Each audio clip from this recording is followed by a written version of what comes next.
만나 수목 인사를 나누겠습니다. 참으로 좋은 날입니다.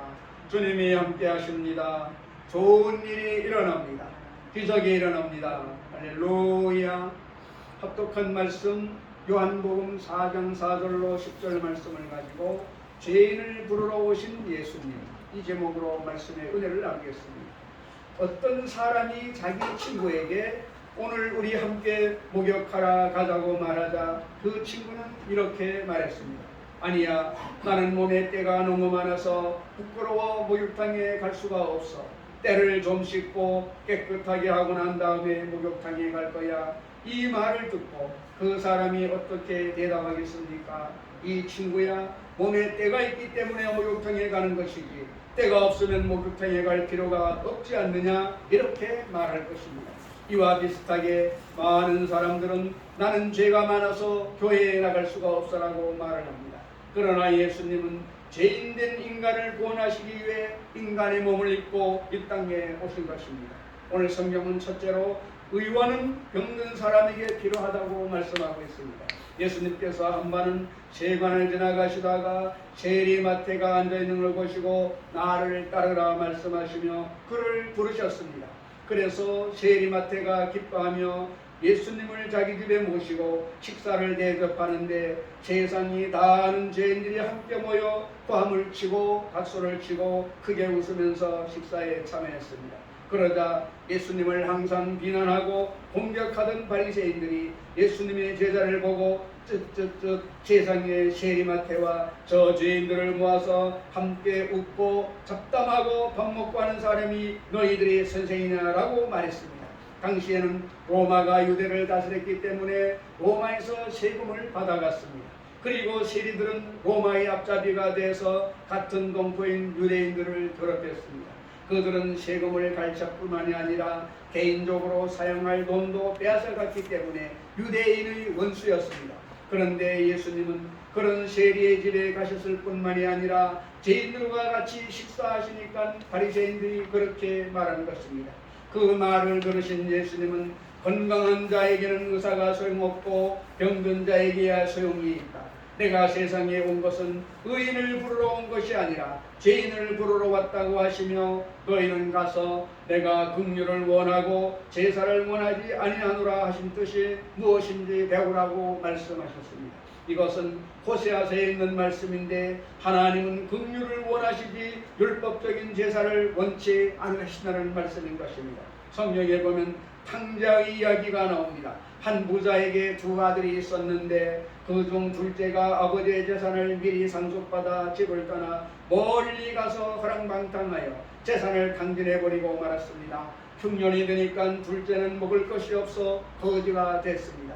완전히 남난 옷을 입고 거지가 되어 올 때 갈 데가 없으니까 빈손 들고 아버지께로 와서 아버지, 이제 아버지의 아들이라 일컬음을 감당하지 못하겠습니다. 저를 품꾼의 하나로 사용하여 주십시오. 그렇게 말을 했습니다. 그러자 아버지는 그 아들을 끌어안고 반기며 제일 좋은 옷을 갖다 입히고 신발을 신기고 손에 가락지를 띄우고 송아지를 잡아서 잔치를 베풀었습니다. 그런데 밭에서 일하다가 늦게 돌아온 형이 그 사연을 알고 난 다음에 화가 나서 집에 안 들어옵니다. 아버지가 가서 집에 들어오느라고 바라자 큰아들은 아버지, 둘째는 아버지의 재산을 가지고 창기와 모두 낭비하고 난 다음에 저렇게 거지가 되어서 돌아왔는데 그를 환영합니까? 나는 지금까지 아버지한테 충성하고 아버지 집을 떠난 적이 없는데 염소 새끼 한 마리도 안 주셨잖아요. 그렇게 말합니다. 그러니까 아버지는 예, 너는 항상 나와 함께 있으므로 내 것이 다 내 것이다. 그러나 저 아이는 죽었다가 살아났으며 잃었다가 얻었으니 우리가 기뻐하고 즐거워하는 것이 마땅하다고 말했습니다. 이렇게 아버지의 마음과 형제의 마음이 다릅니다. 아버지의 마음은 탕자가 돼서 가산을 강진하고 빈손 들고 오더라도 건강한 몸으로 온 것을 기뻐해서 용서하고 긍휼을 베풀지만 형제만 돼도 율법을 요구합니다. 마땅히 죄를 받아야지, 마땅히 고통을 당해야지 왜 처벌 없이 받아들입니까? 그렇게 말하는 것입니다. 그러나 아버지 되신 하나님께서는 우리가 회개하고 돌아와서 용서받고 하나님의 사랑을 받기 원하시지 율법으로 우리를 다스리기 원하시는 것이 아닙니다. 주님께서는 의인을 부르러 온 것이 아니요 죄를 부르러 왔다고 말씀하신 것을 우리가 알아야 합니다. 예수님은 마태와 같이 유대인의 흉악한 원수이자 죄인인 사람도 구원하셔서 제자로 삼으신 것입니다. 성경은 두 번째로 사마리아 여인과 예수님의 대화를 말씀하고 있습니다. 예수님께서 사마리아를 지나가시다가 낮 12시쯤에 해가 쨍쨍 비치고 땀이 나고 한참 더울 때 우물가에 앉아 계셨습니다. 그때 한 여인이 물동이를 이고 우물가에 나옵니다. 그 여인은 사마리아가 다 아는 추한 여자입니다. 여러 번 시집을 가서 남편을 여러 번 바꾸고 음란하고 방탕한 여자로 소문이 났기 때문에 사람들이 같이 어울리지 않았습니다. 그녀도 사람들과 오기를 원치 않았기 때문에 대낮에 아무도 우물가에 건너갈 때 물을 기르러 나온 것입니다. 그 여인은 예수님을 본체 만취했지만은 예수님은 그 여인에게 나에게 물 좀 주시오라고 말했습니다. 그러니까 여자가 깜짝 놀라서 당신은 유대인으로서 어찌 사마리아인 여자에게 물을 달라고 합니까? 라고 물었습니다. 그러자 예수님께서는 내가 만일 하나님의 선물과 또 내게 물 좀 달라 하는 이가 누구인 줄 알았더라면 네가 그에게 구하였을 것이요 그가 생수를 네게 주었으리라고 대답하셨습니다. 여자가 이 우물이 얼마나 깊은지 아십니까? 이 우물은 우리 조상 야곱이 준 우물로 그 자녀들이 여기서 다 물을 마셨는데 당신은 물을 둘 두레박도 없고 그릇이 없으면서 무슨 생수를 내게 준다는 말입니까? 라고 다시 물었습니다. 그러자 예수님께서는 이 물을 마시는 자마다 다시 목마르려니와 내가 주는 물을 마시는 자는 영원히 목마르지 아니하리니 내가 주는 물은 그 속에서 영생하도록 솟아나는 샘물이 되리라고 말씀하셨습니다. 이 여자가 눈이 둥그레지면서 그래요? 그러면 그 물을 나에게도 좀 주십시오. 다시 물을 길러오지 않게 해주십시오라고 말했습니다.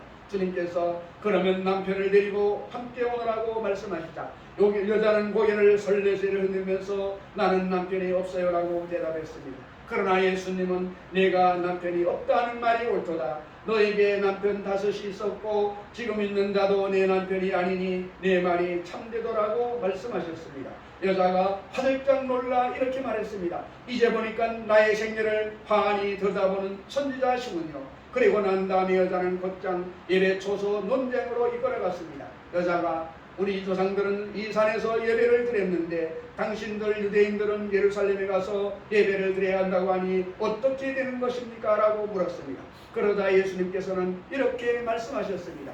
요한복음 4장 11절로 14절에 예수께서 이르시되 여자여 내 말을 믿으라. 이 산에서도 말고 예루살렘에서도 말고 너희가 아버지께 예배할 때가 이르리라. 너희는 알지 못하는 것을 예배하고 우리는 아는 것을 예배하노니 이는 구원이 유대인에서 남이라. 아버지께 참되게 예배하는 자들은 영과 진리로 예배할 때가 오나니 곧 이때라. 아버지께서는 자기에게 이렇게 예배하는 자들을 찾으시느니라. 하나님은 영이시니 예배하는 자가 영과 진리로 예배할지니라고 말씀하셨습니다. 그 말을 들으니까 상당히 어렵습니다. 하나님께서 의식과 형식이 아니라 영과 진리로 예배를 드리는 자를 찾는다고 하시는데 어렵기만 합니다. 그래서 여자가 너무 어렵습니다. 우리는 메시아가 온다고 듣고 있는데 그 메시아 곧 그리스도가 우리에게 이 모든 것을 알려줄 것입니다 라고 말했습니다. 그러자 예수님은 이 여자의 눈을 똑바로 쳐다보며 이렇게 말씀하셨습니다. 내가 바로 그라. 그러자 성령이 역사해서 이 여자의 눈이 확 열렸습니다. 예수님이 메시아여 그리스도인 것을 알게 된 것입니다. 그녀는 물동이를 던져놓고 동네로 들어가서 동네방네 고함을 쳤습니다. 나의 생애를 손바닥 들여다보듯이 다 알고 말하는 사람이 있는데 이분이 메시아가 아니냐.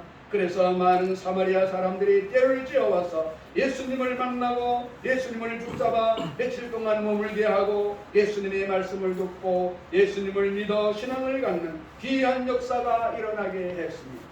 주님께서는 사마리아에서 제일 손꼽히는 죄인을 건져내어서 그에게 참된 행복을 주신 것입니다. 참된 행복은 남편을 바꾼다고 오는 것도 아니고 집을 바꾼다고 오는 것도 아니고 물질을 많이 가진다고 오는 것도 아닌 것입니다. 마음속에 생수를 가져야만 하는 것입니다. 이 생수는 예수님 이외에는 줄 수가 없습니다. 예수님만이 길이요 진리요 생명이기 때문인 것입니다. 빌리그레엄 목사님이 어떤 섬에 가셨을 때의 이야기입니다. 하루는 그 섬에서 가장 부자인 사람이 빌리그레엄 목사님 부부를 초대했는데 그는 75세의 노인이었습니다. 그는 이렇게 말했습니다. 빌리그레엄 목사님, 나는 이 섬에서 제일 큰 부자입니다. 멋진 요트가 있어서 어디를 가든지 그 요트를 타고 바다 위를 다닐 수가 있으며, 자가용 비행기가 있어서 어디든지 날아갈 수 있고, 자가용 헬리콥터가 있어서 어디든지 마음대로 갈 수가 있습니다. 그러나 나는 도무지 행복하지 않습니다. 마음이 늘 비참합니다. 마음이 고통에 꽉 들어차 있습니다.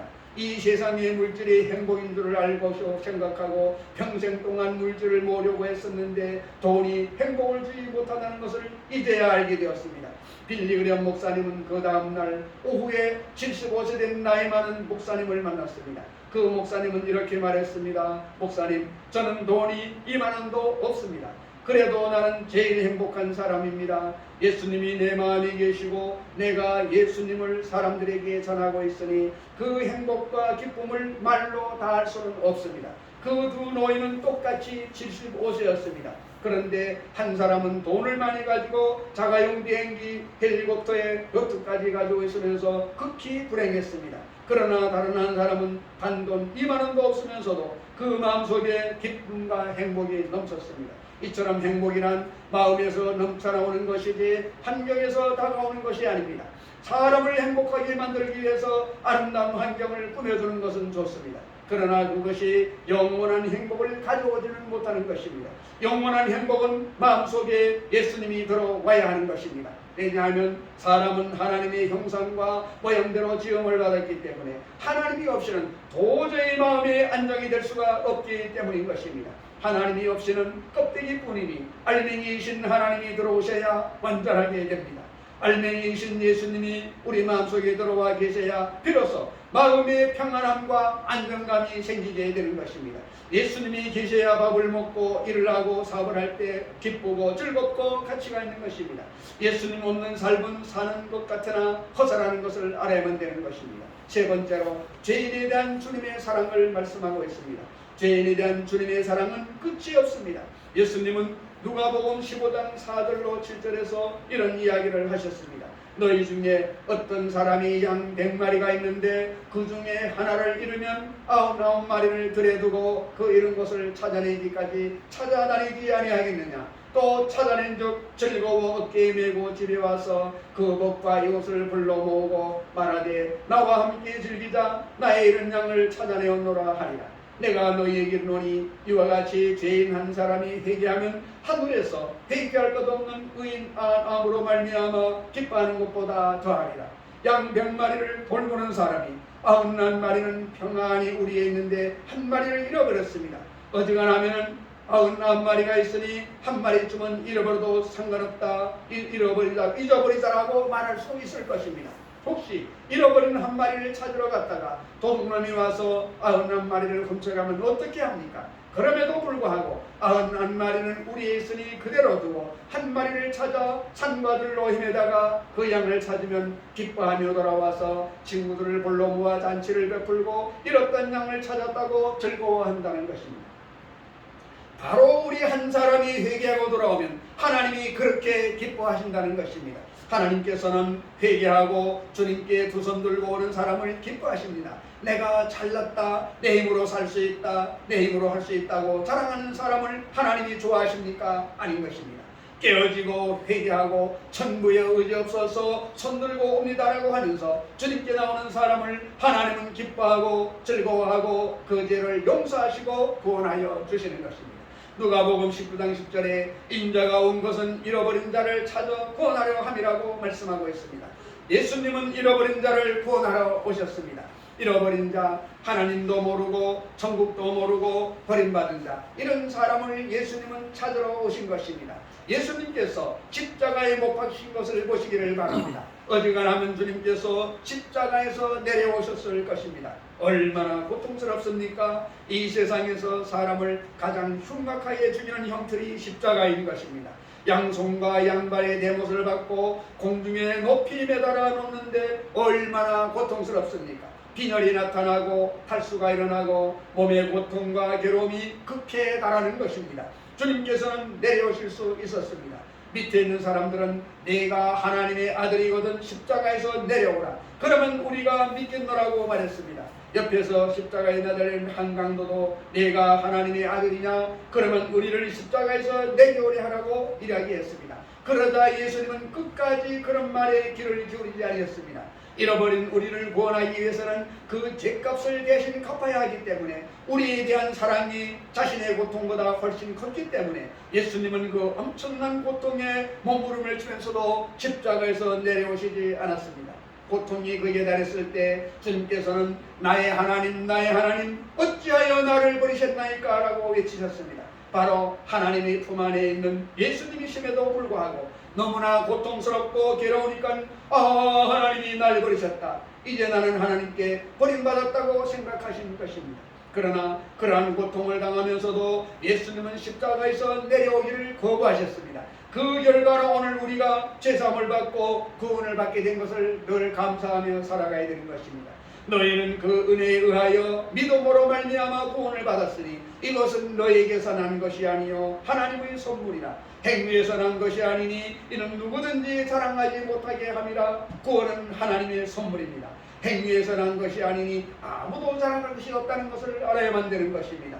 내가 좋은 일을 많이 해서, 선하고 착한 일을 많이 해서 정의로워서 구원받았다, 아닙니다. 우리의 죄가 얼마나 큰데 우리의 행위로 그 값을 갚을 수가 있습니까? 우리의 선행은 죄에 비하면 아무것도 아닌 것입니다. 우리의 죄는 예수님이 생명을 바쳐야 그 빚을 갚을 정도로 심각한 것입니다. 예수님이 생명을 바쳐서 그 피로써 우리의 죄를 청산하셨기에 하나님께서 이 예수님의 보혈로 우리에게 구원을 선물로 주시니 우리는 오직 믿음으로 받아들이기만 하면 되는 것입니다. 예수님은 십자가에 죽어가시면서도 한 명의 강도를 구원하시는 일에 심혈을 기울이셨습니다. 옆에 있는 죄인이 예수여 당신의 나라에 임하실 때에 나를 기억하소서라고 고백하자 주님은 너무나 고통스러워 견딜 수가 없는 지경인데도 그 기도를 들으시고 오늘 네가 나와 함께 낙원에 있으리라고 말씀하셨습니다. 이와 같이 마지막 숨을 거두기 직전이라도 죄인이 회개하면 주님이 구원하시는 것입니다. 나는 죄가 많아서 구원을 못 받는다, 나 같은 죄인은 주님이 돌봐주지 않는다, 아닙니다. 우리가 죄인이기 때문에 구원할 필요한 것입니다. 우리 예수님이 구주로 오신 것은 우리가 죄인이기 때문인 것을 알아야만 되는 것입니다. 우리가 의인이면 구주로 오실 필요가 없습니다. 우리는 다 죄를 짓고 불의하고 추악하고 더러운 사람입니다. 그렇기 때문에 우리를 건지기 위해서 예수님이 오신 것입니다. 이러므로 너 같은 죄인은 하나님이 들어주지 않는다, 너 같은 죄인은 하나님이 미워하신다는 마귀의 유혹에 절대로 속아 넘어가면 안 되는 것입니다. 사탄아 물러가라. 예수님은 의인을 부르러 오신 것이 아니라 죄인을 부르러 오셨다. 하나님은 긍휼을 원하시고 제사를 원치 않으신다. 그러므로 나도 회개하고 예수께 나아가면 하나님이 살려주신다라고 선포하며 살아가야 되는 것입니다. 또한 흉악한 죄인들에게도 언제나 희망을 주시기를 바랍니다. 당신은 예수님을 믿고 하나님의 자녀가 될 수 있습니다. 하나님은 당신 같은 사람을 구원하기 위해서 우리 주 예수님을 보내셨습니다. 있는 모습 그대로, 못난 모습 그대로 빈손 들고 나오시기를 바랍니다. 주님이 구원해 주시고 성령으로 교화시켜 주실 것입니다. 그렇게 해서 하늘나라를 이 땅에 확장해 나아가야만 하는 것입니다. 이제 얼마 있지 않으면 주님께서 이 땅에 세례하시게 됩니다. 주님께서 새 하늘과 새 땅과 새 예루살렘으로 우리를 옮기실 것입니다. 그때까지 하나님은 하늘나라 백성을 준비하시고 예비하시는 것입니다. 우리는 그날이 올 때까지 열심히 전도해서 더 많은 영혼을 주께로 인도하고 구원해야만 할 것입니다. 그리할 때 주님께서는 우리 한 사람 한 사람에게 기뻐하시고 상존의 힘을 믿게 되시기를 주님의 이름으로 축원을 드립니다.